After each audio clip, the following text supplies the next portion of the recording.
तो हेलो दोस्तों, ABC coaching YouTube channel में आप सभी का स्वागत है। इस वीडियो में कक्षा 9वीं के सब्जेक्ट मैथमेटिक्स यानी गणित विषय का आंसर की देखने वाले हैं, जो कि आज आप लोग का एग्जाम्स हुआ है और उम्मीद करता हूं कि आप लोग का एग्जाम जो है बहुत ही मस्त गया होगा। तो बच्चों, इस वीडियो में आप लोगों को शुरू से लेकर अंत तक बने रहना है। इस वीडियो में जितने भी क्वेश्चन का आंसर मैं बताने वाला हूँ, आप जो है अपने बुकलेट में इसको अच्छे से मिला लीजिएगा और पता कीजिए आपका कितना सही है और कितना गलत हुआ है। तो वीडियो को लाइक शेयर जरूर करते जाइएगा और चैनल पर पहली बार आए हैं, चैनल को सब्सक्राइब करने के साथ बेल आइकन को भी प्रेस जरूर कर लें, ताकि आगे भी वीडियो की नोटिफिकेशन आप लोगों को मिलती रहे। चले बच्चों, क्वेश्चन की ओर चलते हैं। तो देखिए बच्चों, सबसे पहला जो प्रश्न दिया गया था कि निम्न में से कौन परिमेय संख्या है, तो बच्चों इसका आंसर होगा ऑप्शन नंबर बी जो है इसका सही आंसर होगा। ठीक है, आप इसको जो है कॉपी में मिलाते जाइएगा और आप मुझे कमेंट करके जरूर बताइएगा कि आपका कितना सही हुआ है। अगला प्रश्न जो है दिया गया है कि शून्य क्या है, तो शून्य जो है एक पूर्ण संख्या है, ऑप्शन सी जो है इसका राइट आंसर होगा।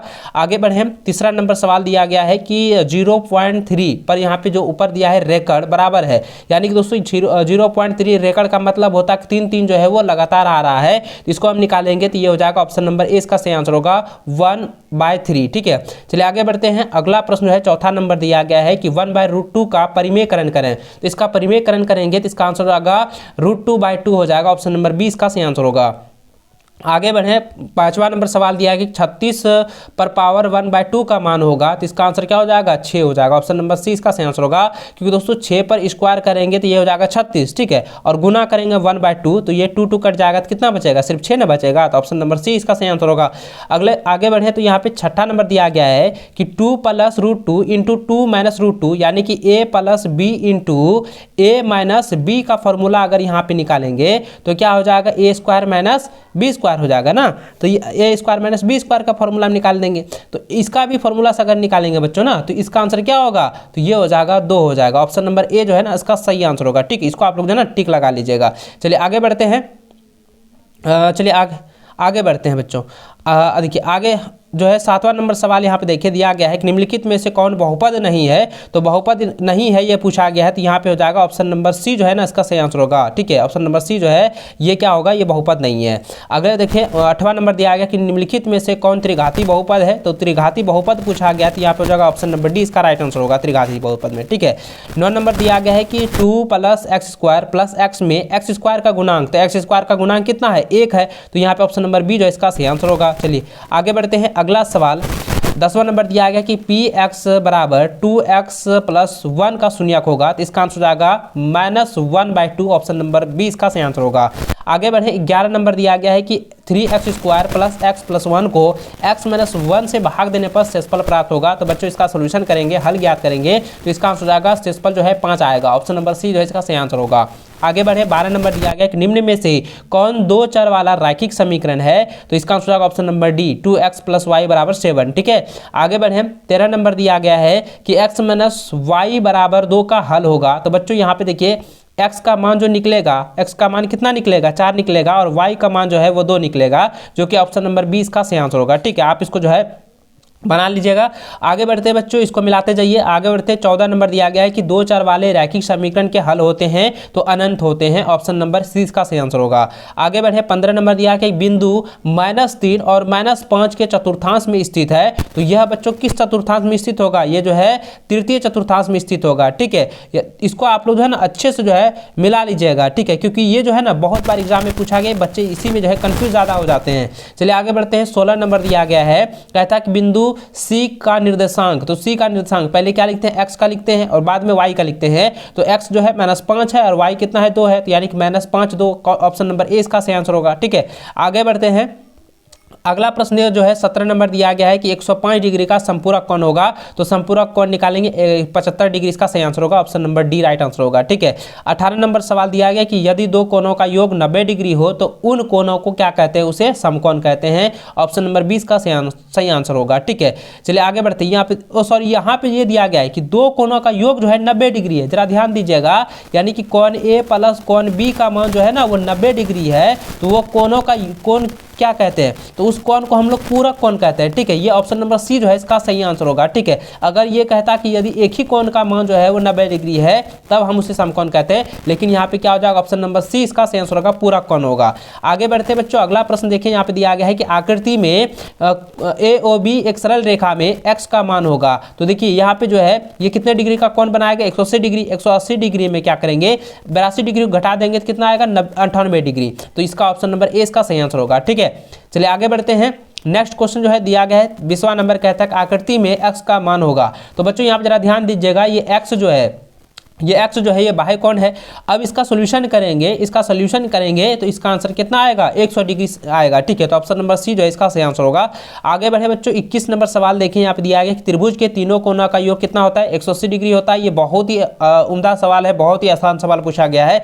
चलिए आगे बढ़ते हैं। अगला प्रश्न जो है 22वां नंबर दिया गया है कि निम्नलिखित में से त्रिभुजों की सर्वांग क्षमता की कसौटी नहीं है, तो इसका आंसर हो जाएगा एस एस ए सर्वांग क्षमता। ऑप्शन नंबर सी जो है इसका सही आंसर होगा।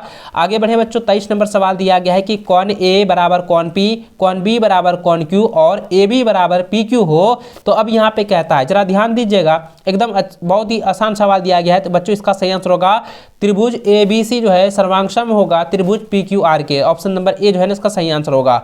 24 नंबर सवाल दिया गया है कि एक चतुर्भुज के तीनों कोणों का मान जो है 110 डिग्री, 82 डिग्री और 68 डिग्री होता है, तो चौथे कोणों की माप ज्ञात क्या होगी। जरा ध्यान दीजिएगा कि चतुर्भुज के चारों कोणों का योग जो है वो 360 डिग्री है। 360 डिग्री में इन तीनों कोणों का योग को आप लोग घटा दीजिएगा ना, तो जो आपका आंसर आएगा तो वही बन जाएगा, तो यानी 100 डिग्री इसका सही आंसर होगा। तो ऑप्शन नंबर जो है ए इसका सही आंसर होगा। ठीक है, चलिए आगे बढ़ते हैं। अगला प्रश्न जो है 25वां नंबर दिया गया कि एक समांतर चतुर्भुज ए बी सी डी में कोण डी जो है वो 135 डिग्री है, तो कोण बी का मान क्या होगा। देखिए समांतर चतुर्भुज ज्ञात करने के लिए यहाँ पे समांतर चतुर्भुज दिया गया है, तो इसका सोल्यूशन करेंगे ना बच्चों, तो इसका आंसर हो जाएगा 45 डिग्री, इसका सही आंसर होगा। ऑप्शन नंबर ए जो है ना इसका सही आंसर होगा। चलिए आगे बढ़ते हैं। अगला सवाल 26वां नंबर दिया गया कि समचतुर्भुज के विकर्ण परस्पर होते हैं, तो परस्पर क्या होते हैं, बराबर होते हैं। ऑप्शन नंबर सी जो है सही आंसर होगा। ठीक है, इसको आप लोग जो है मिला लीजिएगा। समचतुर्भुज के विकर्ण परस्पर क्या होते हैं, सॉरी परस्पर जो है लंबवत होना होते हैं, तो लंबवत हो जाएंगे।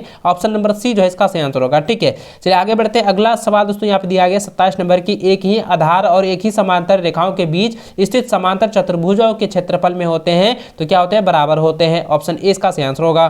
चलिए आगे बढ़ते हैं। 28 नंबर सवाल दिया गया है कि यदि एक समचतुर्भुज के विकर्ण 5 सेंटीमीटर और 14 सेंटीमीटर है तो उसका क्षेत्रफल क्या होगा। तो इसका सोल्यूशन ज्ञात करेंगे ना बच्चों, तो इसका आंसर क्या हो जाएगा, 35 डिग्री सेंटीमीटर स्क्वायर हो जाएगा। ऑप्शन नंबर ए इसका सही आंसर होगा। आगे बढ़ते हैं। अगला सवाल दोस्तों यहाँ पे दिया गया है 29वां नंबर कि एक चक्री चतुर्भुज में कौन ए प्लस कौन सी बराबर क्या होगा। तो इसको हम योग करेंगे, कौन ए और कौन सी को अगर हम योग करेंगे, चक्री चतुर्भुज है, तो बच्चों इसका आंसर हो जाएगा 180 डिग्री। ठीक है, ऑप्शन नंबर डी इसका सही आंसर होगा। आगे बढ़े। 30वां नंबर सवाल दिया है वृत्त के सबसे बड़ी जीवा को क्या कहते हैं, व्यास कहते हैं। ऑप्शन नंबर बी इसका सही आंसर होगा।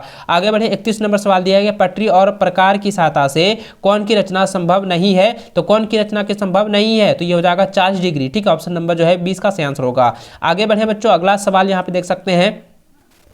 अगला सवाल जो है 32वां नंबर दिया गया कि हीरोन का सूत्र है। ये बहुत ही आसान सवाल पूछा गया था, हीरोन का फॉर्मूला आप लोगों को बता देना है। ऑप्शन नंबर जो है ना बी जो है इसका सही आंसर होगा। आगे बढ़े। 33वां नंबर दिया गया है कि एक चतुर्भुज की भुजाएं 122 मीटर, 120 मीटर और 22 मीटर है, तो चतुर्भुज का परिमाप होगा। हीरोन का सूत्र से इसको निकालना था और हीरोन का सूत्र से इसका सोल्यूशन कीजिएगा तो इसका आंसर हो जाएगा 264 मीटर। ठीक है, तो ऑप्शन नंबर जो है ना सी इसका सही आंसर होगा। ठीक है, इसको आप लोग जो है ना मिलाते जाइएगा। चलिए आगे बढ़ते हैं। अगला सवाल दोस्तों यहाँ पे दिया गया है 34वां नंबर दिया गया है कि एक समबाहु त्रिभुज का परिमाप 60 सेंटीमीटर है, तो उसकी भुजा की लंबाई क्या होगी, तो उसकी भुजा की लंबाई हो जाएगा 20 सेंटीमीटर। ऑप्शन नंबर 20 का सही आंसर होगा। आगे बढ़े। अगला प्रश्न जो है दिया गया है कि यदि एक घन का कुल पृष्ठीय क्षेत्रफल 96 सेंटीमीटर स्क्वायर है तो घन का आयतन होगा। तो घन का आयतन का फॉर्मूला से अगर इसको सॉल्यूशन करेंगे तो बच्चों इसका आंसर हो जाएगा 64 सेंटीमीटर क्यूब हो जाएगा। ठीक है, 64 सेंटीमीटर क्यूब होगा। ऑप्शन नंबर जो है सी इसका सही आंसर होगा। चलिए आगे बढ़ते हैं। अगला सवाल दोस्तों आप देख सकते हैं जो कि बहुत ही इंपॉर्टेंट क्वेश्चन जो पूछा गया था। 36वां नंबर सवाल दिया गया कि बेलन की त्रिज्या r और ऊंचाई h में उसका वक्र पृष्ठीय क्षेत्रफल क्या होगा। तो वक्र पृष्ठीय क्षेत्रफल क्या होता है बच्चों, मैंने पहले भी आप लोगों को पढ़ाया हुआ है, इसका होगा 2 पाई r h। ठीक है, ऑप्शन नंबर जो है ना ये ऑप्शन नंबर जो है 2 पावर एच इंटू, नहीं ये होगा ना पायर स्क्वायर इंटू एच होगा, pi r r into square H होगा। ऑप्शन नंबर सी जो है इसका सही आंसर होगा। 37 का जो है, ठीक है याद रखेंगे, हाँ 36 नंबर है ना, 36 नंबर का जो है ना ऑप्शन नंबर जो है सी जो है इसका सही आंसर होगा। ठीक है आगे बढ़ते हैं। अगला सवाल दिया गया है बच्चों, आप जरा ध्यान देंगे कि यदि शंकु की ऊंचाई जो है h और त्रिज्या r और तिर्यक ऊंचाई l है तो शंकु का आयतन क्या होगा? तो शंकु का आयतन हो जाएगा बच्चों, क्या हो जाएगा? 1/3 पायर स्क्वायर इंटू एच हो जाएगा। ऑप्शन नंबर सी इसका सही आंसर होगा। आगे बढ़े। अगला सवाल 38वां नंबर दिया गया है कि यदि किसी अर्धगोला की त्रिज्या r और उसका वक्र पृष्ठीय क्षेत्रफल क्या होगा? तो वक्र पृष्ठीय क्षेत्रफल ज्ञात करने के लिए कह रहा है, तो ऑप्शन नंबर इसका सही आंसर होगा 2 पायर स्क्वायर। ठीक है आगे बढ़े। अगला 39 नंबर दिया गया कि वर्ग अंतराल में 10 और 25 में उच्च सीमा क्या होगी? उच्च सीमा जो है 25 हो जाएगा। ऑप्शन नंबर 20 का सही आंसर होगा।